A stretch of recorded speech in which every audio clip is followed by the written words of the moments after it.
முருகர் இருக்கிற ஊரில் நான் பிறந்து வளர்ந்து இன்னைக்கு அவருக்காக நான் பேசுகிறேன் அப்படின்னு நினைக்கும் போது இது எனக்கு கிடைச்ச வரம் தான் நான் நினைப்பேன். முருகாங்கிற நாமம் நம்ம மனசில் பதிஞ்சிருச்சுன்னா கஷ்டம் அப்படிங்கிற ஒரு விஷயம் நம்ம கண்ணு முன்னாடி தெரியாது. உன்னால தாங்கிக்க முடியும்னா மட்டும்தான் அந்த சோதனையே உங்களுக்கு வரும். அந்த சோதனை சமயத்துல கூட முருகனை மறக்காம இருக்க வேண்டியதுதான் நம்ம ஒவ்வொருத்தருடைய கடமையும் கூட. சில பேருக்கு என்ன கேட்பாங்க, ஏங்க நீங்க கோவிலுக்கு போலன்னா நான் முருகர் கோச்சுப்பாரு, அவருக்கு ஏகப்பட்ட பக்தர்கள் இருக்காங்க ஏங்க அப்படின்வாங்க. கிடையாது, நான் நேரத்தை ஒதுக்கிட்டு அவரை போய் பார்க்கறேனா அப்படிங்கிறதுக்காக சுவாமி காத்துக்கிட்டு இருப்பாராம். எல்லாம் இங்க இருக்க நிறைய பேர் வந்து என்ன முன்னாடியே பார்த்துருப்பாங்க. ஒரு சொட்டு பேசினா கூட கண்ணு கலங்குறேன். நான் இன்னைக்கு கண்ணு கலங்காம நிக்கிறேன்னா அதுக்கு காரணம் என் மனசு பூரா என் முருகன் இருக்கான்.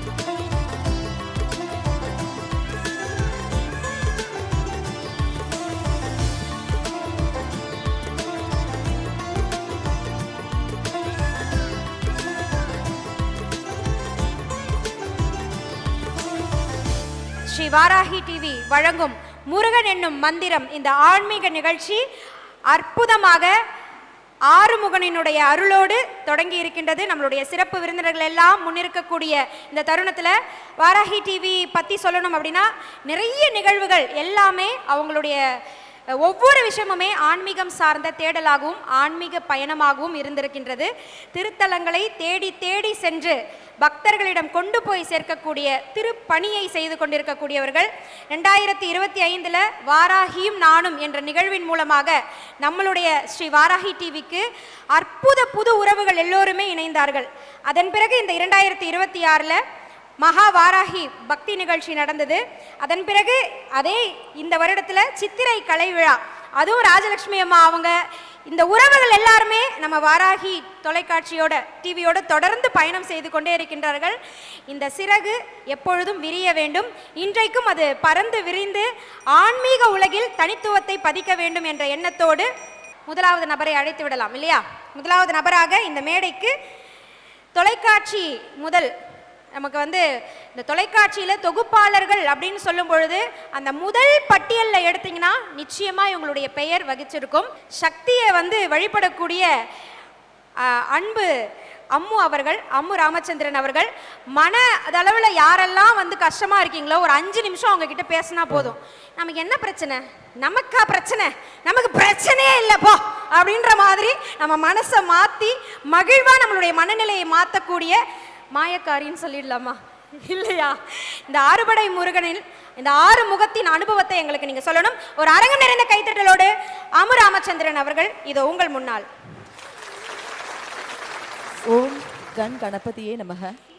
ஓம் தத்புருஷாய வித்மஹி மகாசீயனாய திமஹி தன்னோ சண்முக பிரஜோதயாத். நான் சொல்ற எப்போவுமே மனசார நினைக்கிற ஒரு மந்திரம்னு பார்த்தோம்னா, எம் தாயும் எமக்கு அருள் தந்தையும் நீ, சிந்தாக்குளம் ஆனமே தீர்த்து எமையால் கந்தா கதிர்வேலவனே, உமையால் மைந்தா குமரா மறைநாயகனே முருகா சண்முகா அப்படி தான் நான் கூப்பிடுவேன். அதாவது முருகர் இருக்கிற ஊரில் நான் பிறந்து வளர்ந்து இன்னைக்கு அவருக்காக நான் பேசுகிறேன் அப்படின்னு நினைக்கும் போது இது எனக்கு கிடைச்ச வரம் தான் நான் நினைப்பேன். ஏன்னா முருகர் வந்து எங்கள் குடும்பத்தோடு கலந்தவர். எங்கள் குடும்பத்தையே வந்து அவர் தான் வந்து வழி நடத்திக்கிட்டு இருக்கார் அப்படின்னு நான் சொல்லுவேன். நீங்கள் முருகா முருகா முருகான்னு மனசார நினச்சிக்கிட்டே இருங்க, வேறு எதுவுமே வேண்டாம். யாருக்கு கஷ்டம் இல்லை, ஆனால் கஷ்டங்கிற ஒரு விஷயத்த நாம் நினச்சோம்னா முருகான்ற அவருடைய நாமம் நம்ம மனசில் பதியாது. முருகாங்கிற நாமம் நம்ம மனசில் பதிஞ்சிருச்சுன்னா கஷ்டம் அப்படிங்கிற ஒரு விஷயம் நம்ம கண்ணு முன்னாடி தெரியாது. ஏன்னா எல்லாத்தையும் பார்த்துக்கிறதுக்கு தான் அவர் இருக்காரே. யாருக்கு வந்து பிரச்சனைகள் இல்லாமல் இருக்கு? பிரச்சனைகள் இல்லைன்னா சுவாரஸ்யம் இல்லை. தினமும் இனிப்பை மட்டுமே சாப்பிட்டுக்கிட்டு இருந்தீங்கன்னா திகட்டி போயிடும். இல்லை தினமும் காரக்குழம்பு, எனக்கு வத்த குழம்பு தான் பிடிக்கும், தினமும் வத்த குழம்பையே சாப்பிட்டுட்டு இருந்தாலும் சலிச்சு போயிடும்.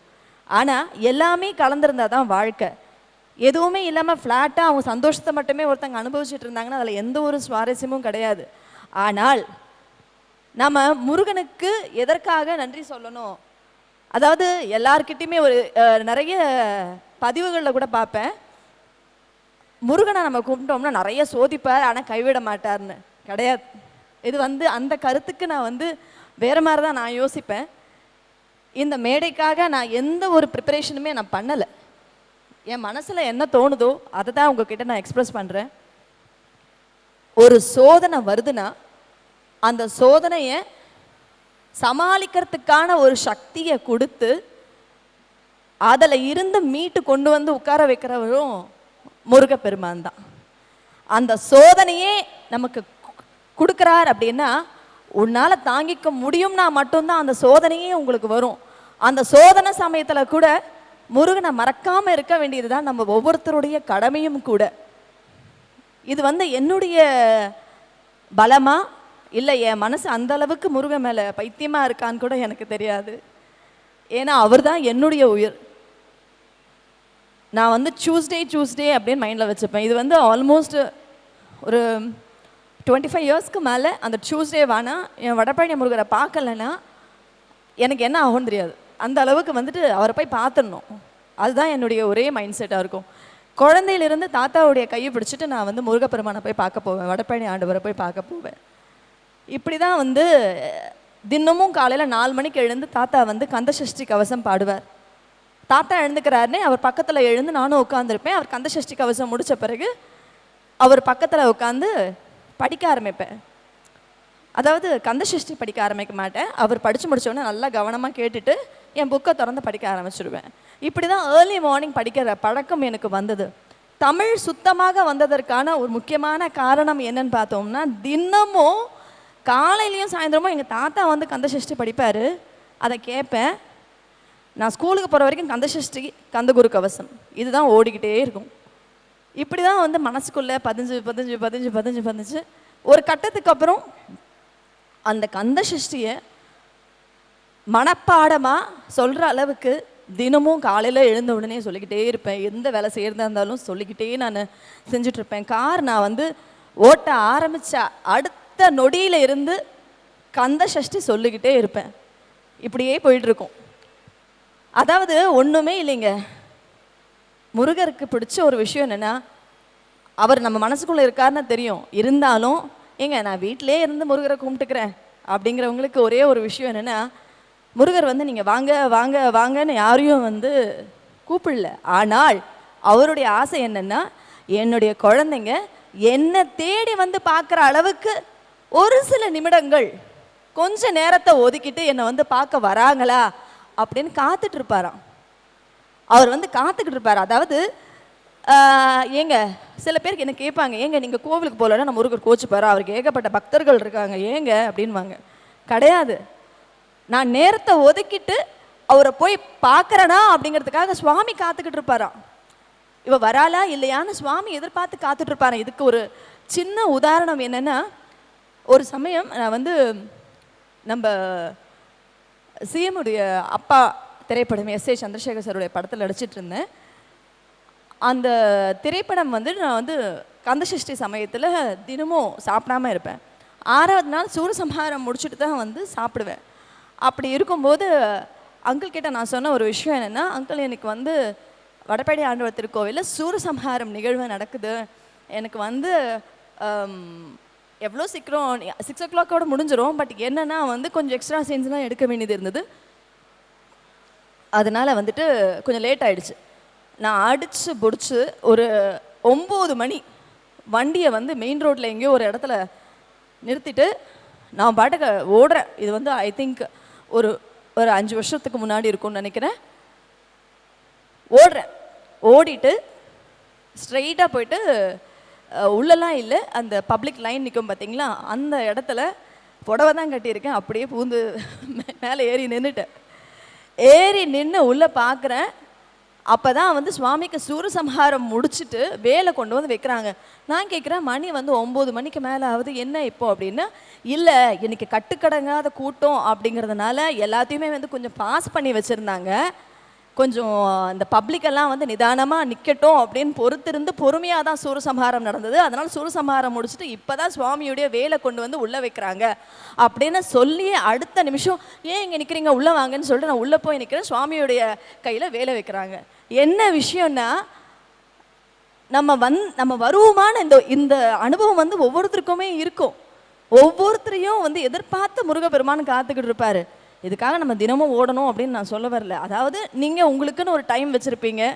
நான் இந்த நேரத்தில் வந்து நான் சுவாமியை போய் நம்ம பார்க்கணும், இந்த நாளில் போய் நான் பார்க்கணும். உங்கள் மனசுக்குள்ளே பார்க்கணும் அப்படிங்கிற எண்ணம் வந்தாலே அது வந்து சுவாமி கொடுக்குற உத்தரவு அப்படின்னு நினச்சிட்டு நீங்கள் கிளம்பிடுங்க. ஏன்னா அதுக்கு பின்னாடி ஒரு காரணம் இருக்கலாம். ஏன்னா நீங்கள் கிளம்பணும் அப்படின்னு அவர் முடிவு பண்ணிட்டாருன்னா கிளம்பிடுங்க. ஏன்னா அந்த நிமிஷத்தில் உங்களுக்கு வேற ஏதாவது சோதனை வர்றதுக்காக காத்துட்டு இருக்கலாம். அந்த சோதனையிலிருந்து உங்களை மீட்கணும் அப்படிங்கிறதுக்காக கூட சுவாமி உங்களை வாங்கன்னு சொல்லி அங்கே கூப்பிடலாம். இதுதான் அந்த உத்தரவை தவிர வேற எதுவுமே கிடையாது. ஒன்றுமே இல்லைங்க. கந்தா கந்தா கந்தான்னு நீங்கள் சொன்னீங்கன்னா அவர் இந்தா இந்தா இந்தான்னு கொடுத்துருவார். ஏன் முருகர் பின்னாடி இவ்வளோ ஃபாலோவர்ஸ் ஆயிருக்காங்க அப்படின்னா, அவர்கிட்ட வந்து நீங்கள் எனக்கு இப்படி பூஜை பண்ணுங்க, இப்படி பூஜை பண்ணியிருக்கேன், இதெல்லாம் செஞ்சுருக்கேன், இப்படி விரதம் இருக்கேன் அப்படிலாம் இல்லை. முருகா நீ தான் எனக்கு, உன்னை தவிர எனக்கு வேறு யாருமே கிடையாது. நீ தான் எனக்கு அப்பா, அம்மா, ஃப்ரெண்டு, ஃபிலோசஃபர், கைடு, என் குழந்தை, எல்லாமே நீ தான் முருகா. எனக்கு உன்னை தவிர வேறு எதுவுமே கிடையாது. என்ன எனக்கு இந்த சோதனை வந்திருக்கா, சோதனையை கொடுப்பவும் நீ தான், அதை சாதனையை ஆக்கக்கூடியவனும் நீ தான் அப்படின்னு சொல்லிட்டு அவர்கிட்ட நீங்கள் சரண்டர் ஆகிடுங்க. முருகனை கும்பிட்டுட்டேன், இந்த பிரச்சனை தீந்துருமா? வேண்டாம். அந்த தீந்துருமா அப்படிங்கிற அந்த கேள்வியே வேண்டாம். கண்டிப்பாக தீந்துருமா? எங்கே நான் இவ்வளோ கும்பிட்டோம், என்ன நடக்குது? அதை வந்து நம்ம வாயாலேயே வந்து நம்ம வந்து முற்றுப்புள்ளி வச்சுக்கிறோம். அதுதான் கூடவே கூடாது. பார்த்துக்கலாங்க, முருகன் இருக்காரு, அவர் பார்த்துக்க மாட்டாரா? என்னை படைச்ச கடவுளுக்கு என்னை வாழ வைக்க தெரியாதா? எப்படி கூட்டிகிட்டு போகணும்னு தெரியாதா? எப்படி வழி நடத்தணும்னு தெரியாதா? எனக்கு பசிக்குதுன்னா கூட என் சுவாமிக்கு நல்லாவே தெரியும். சில நேரங்களில் கோவில் பூஜையை முடிச்சுட்டு கோவிலுக்கு போயிட்டு நான் வெளியே வரும்போது கோவிலில் இருக்கக்கூடிய பக்தராக இருக்கட்டும், இல்லை வெளியே அன்னதானம் நடக்கும், அப்போ வந்து ரொம்ப வற்புறுத்தி சொல்லுவாங்க, அக்கா வந்து சாப்பிட்டு போங்க, அக்கா வந்து சாப்பிட்டு போங்க, 10 வாட்டி சொல்லுவாங்க. நான் என்ன பண்ணுவேன், இல்லை வீட்டில் வந்து காத்துட்ருப்பாங்க, நான் வீட்டில் போய் சாப்பிட்றேன்னு கிளம்பி போவேன். என்ன நடக்கும்னா, வீட்டில் நான் வர்றதுக்கு லேட் ஆகிடுச்சேன்னு சொல்லி சாதத்தை வந்து காலி பண்ணி வடித்து வச்சுருப்பாங்க. ஆனால் இந்த விஷயம் எனக்கு தெரியாது, ஆனால் முருகனுக்கு தெரியும். ஏன் குழந்தை பசியோடு வருவாளே அப்படின்னு சொல்லிட்டு கோவில் வாசல்லையே சாப்பிட்டு போன்னு 10 வாட்டி சொன்னல, கேட்டியா அப்படிங்கிற மாதிரி எனக்கு இருக்கும்.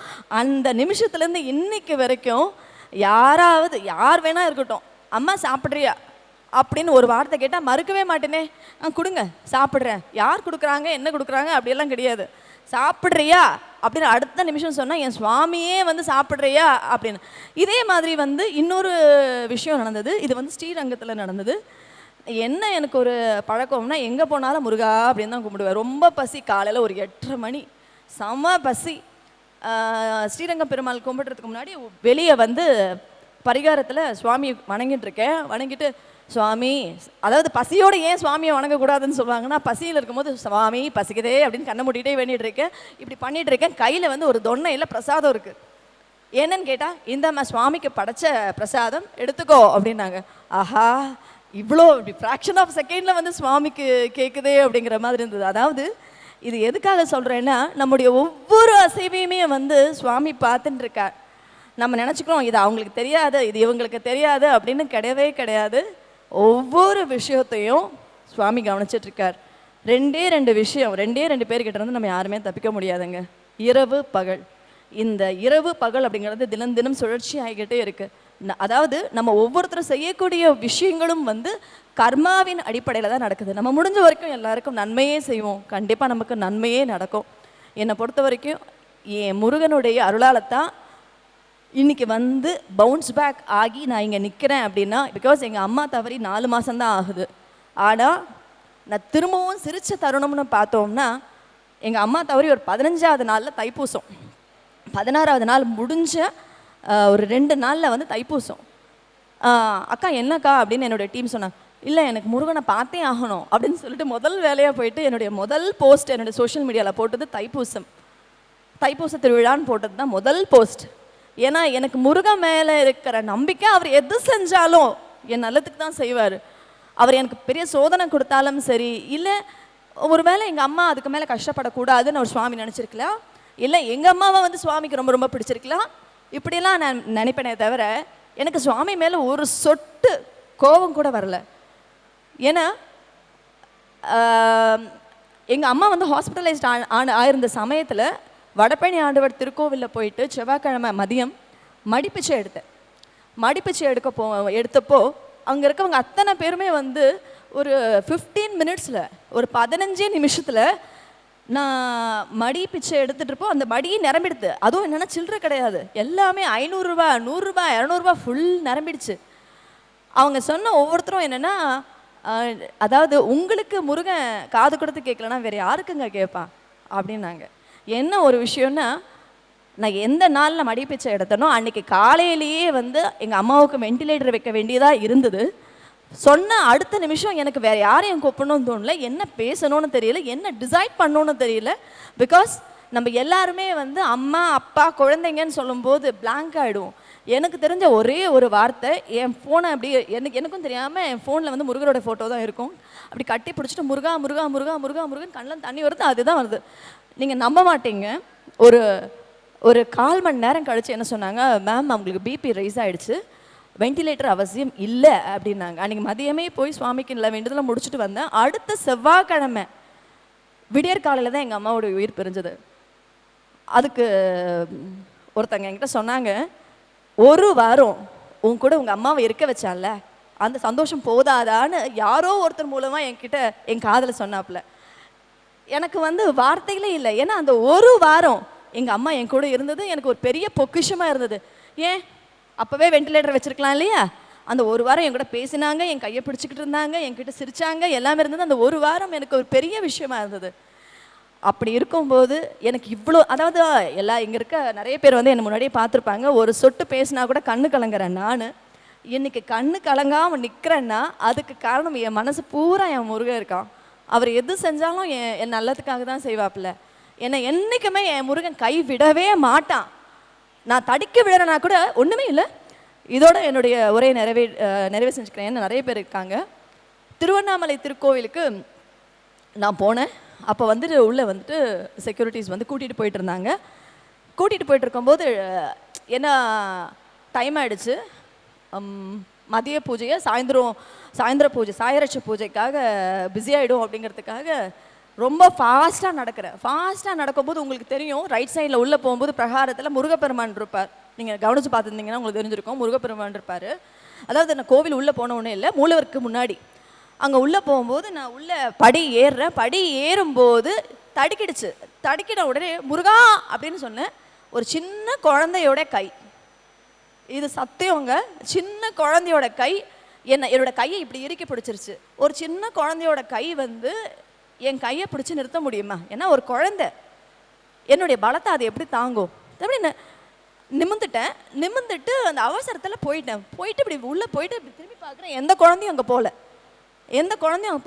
எனக்கு வந்து ஒன்றுமே புரியல. முருகான்னு சொன்ன ஒரு வார்த்தைக்காக தடுக்கி விட போன நான் என்ன பிடிக்கும்போது, நம்ம வாழ்க்கையில் நம்ம தடுக்கி விட போகிறதா இருந்தாலும் தடுக்கி விட செய்ய மாட்டான்.